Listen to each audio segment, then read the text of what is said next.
Good evening, everyone, and welcome to today's live session. We are still working through messages in my book, Transformation, the Bounce Back. And tonight I want us to continue working through the SOAR model. SOAR is an acronym. It stands for Strengths, Opportunities, Aspirations, and Results. And if you're looking to take your career or your personal goals to the next level, this is the place you need to be tonight. We're going to use the opportunities framework to work through what you need to do to excel in whatever aspect of your life that you would like to. So we're going to just jump right on in. The first thing that I want us to think about is one question as we work through things tonight. What is it that you want to achieve? That may seem like a simple question, but it's really sort of loaded because we can achieve things in multiple aspects of our life. It may be your personal life. It may be you as an individual, what you would like to achieve. It may be with your family. It may be your career. It could be organizations or civic work that you contribute to your community. But what is it that you want to achieve? We can achieve anything once we know what it is. But until we know that, we are sometimes held hostage in our own thoughts because we don't know how to move forward. So I want you to focus on that as we work through our session tonight. What is it that you want to achieve? And we're going to jump right in. The first thing that I want you to remember is we can learn from our successes.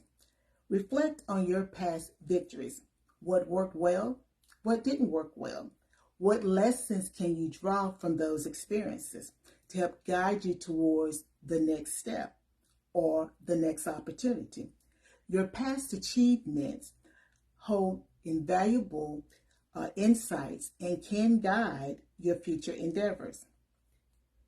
We've talked about strengths, and S is the first letter for SOAR. So we're talking about your strengths here. What aligns to your strengths? Identify social or business trends that align with your strengths. How can you leverage your skills and ability amidst these changes that are going on with you socially or within your career? I'm reminded of a friend of mine, and many moons ago, she was a graphic artist, and she worked for a large utility company here in North Carolina. Well, fast forward several years now, she is currently living in a somewhat isolated part of western part of the United States. And so we've been chatting about what she's going to do for work now. Well, she has internet. She's a graphic designer. So we've been dialoguing about how she can now leverage that strength that she has and let it now work for her in a virtual setting. So she's had to look at her glasses being half full versus half empty and see what her strengths are and how things are changing. When she was working as a graphic artist, those individuals were always in-house. But now that we have the internet and everything is right at our fingertips, she could work in the western part of the United States with someone on the East Coast, or she could work with someone abroad. So when you begin to look at the trends and what your strengths are, it begins to open up additional opportunities that perhaps you had not thought about. So it's very important to think about what your successes are, where your strengths are, where you've been victorious in previous instances, and then how you can parlay that or leverage that into another opportunity. So never overlook your strengths. They are very, very important, your skills and your strengths, because they could lead to the next opportunity. Now, let's just sort of reframe threats into opportunities. Take a closer look at your threats. Yeah, take a closer look. How can you reframe them into opportunities? Sometimes challenges have hidden doors to new possibilities. Remember the old adage, when one door closes, another one opens. So look at your threats. We're going to reframe how we look at it so that we can see the opportunity or the silver lining in whatever has occurred, because it may be what you need to then propel you to the next level. Now, if you're like most people and me, we have so many things that we want to do, that we feel like we should be doing, but we can't do them all at the same time, because that means we're not working from a strength perspective, nor are we focusing on what's the primary target. There are many things we can do, but let's focus on one or two, perhaps three at a time. So when you begin to narrow down your focus, you can then focus on the opportunities. So I'm recommending that you identify 3 key opportunities that you need to prioritize. What are the top 3 opportunities that align with your goals and values? Now, we have a lot of things that we could do, but they don't necessarily align to our goals and our values. Because remember, as we continue to have experiences, our goals and values are evolving. So what was my goal or my value, my belief system 3 months ago, it's not that now. So I have to be mindful of that and make sure that I am constantly prioritizing what's most important, what aligns to my goals, what aligns to my belief system. I'll say it a different way. What aligns to your identity. Because if it doesn't align to your identity, then something's out of balance. And you need to then explore why you're out of balance. Next, let's think about what sets you apart from the pack. We all have something that separates us from the pack. And what we have to do is distinguish for ourselves what that is. It's your unique strengths and it's your qualities, it's your competitive edge. So let's think about it with a real life example. Let's just say person A wanted to start a catering business. And person A is in a small town. Well, person B started the catering business. And so person A doesn't feel that they can do catering now, because perhaps there's not enough people in the small community for 2 caterers. Well, that's not a reason not to now start your catering business.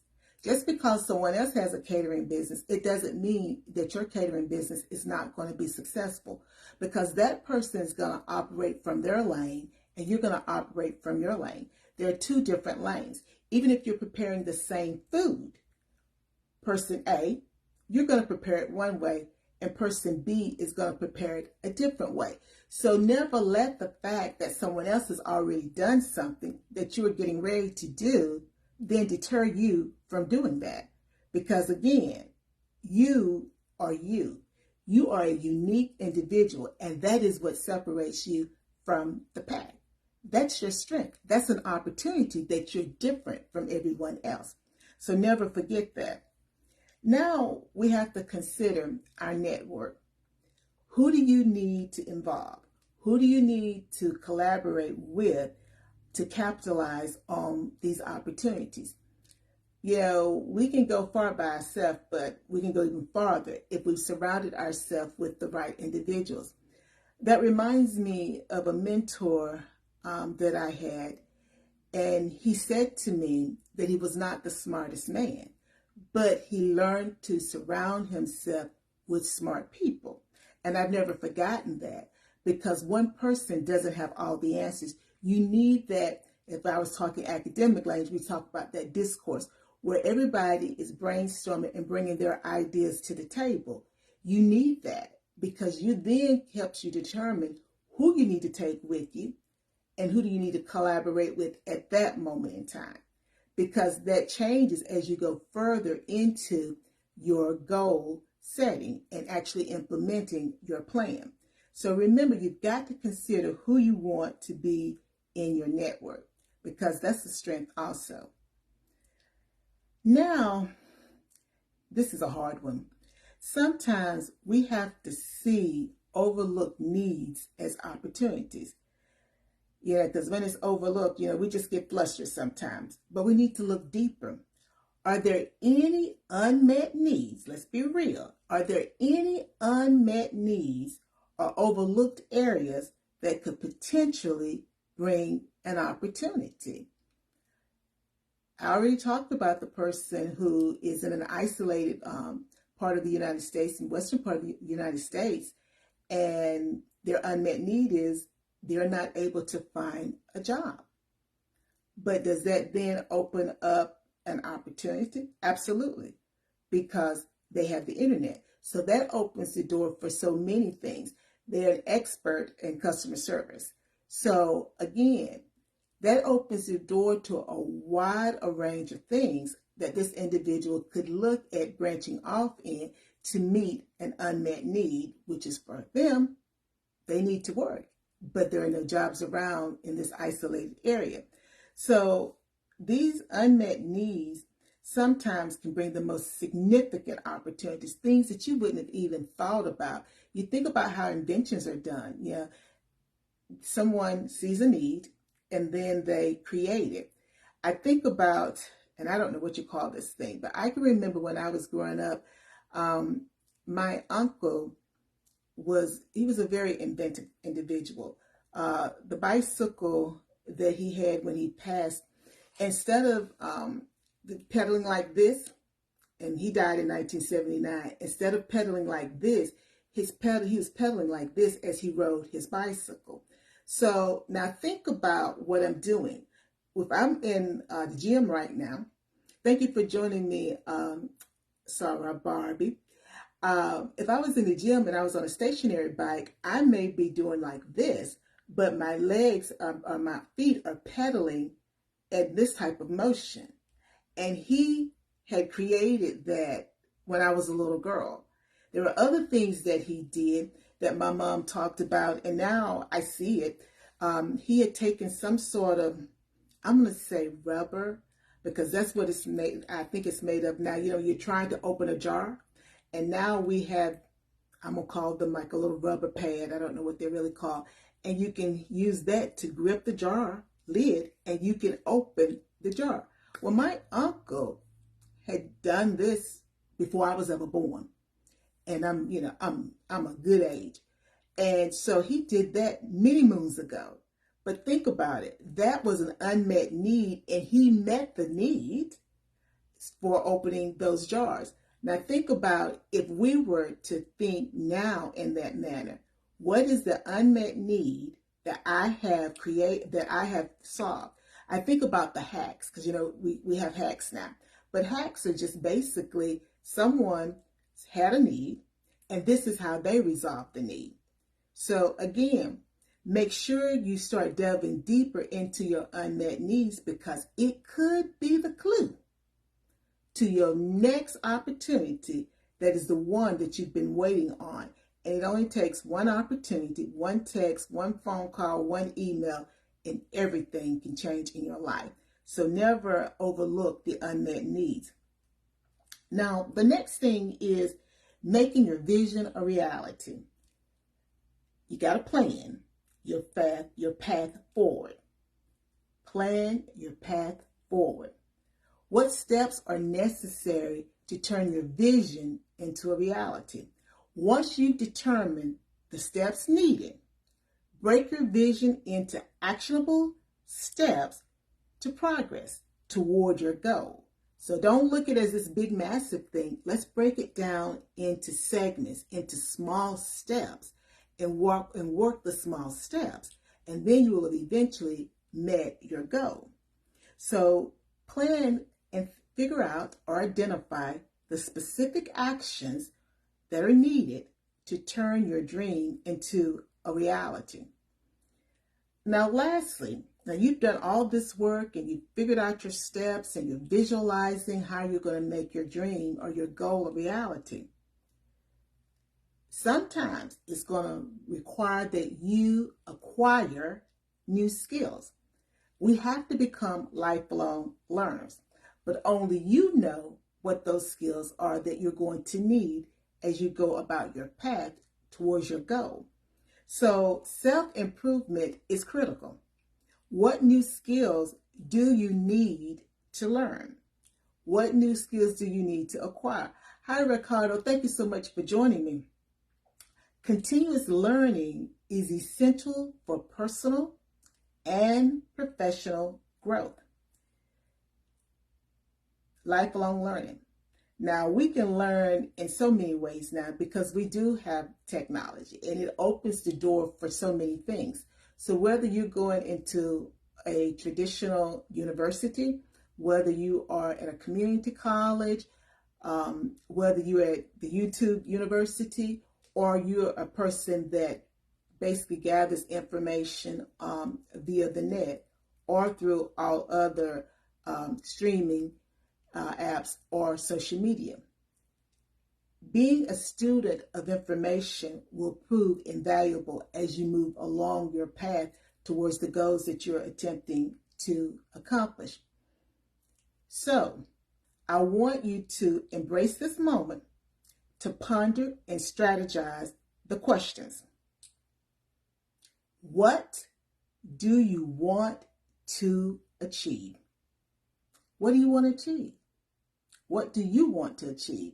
That's a unique answer because it's your answer. What do you want to achieve? And how can you turn threats, those perceived threats, into opportunities? How do you turn threats into opportunities? What do you want to achieve? What do you want to achieve? And how can you turn what you perceive as a threat into an opportunity? Please share your insights, your comments in the questions in the comment section. So please share your thoughts, any questions that you have in the comment section. Or you can reach out for further guidance. Thank you for joining me for today's session. Remember, you have the power to identify and seize the opportunities. You can seize your opportunities. You've got the power. Let's soar to new heights together. Until next time, keep pursuing your goals. Keep pursuing your dreams. And before you take care of anybody else, make sure you take care of yourself first. Bye now.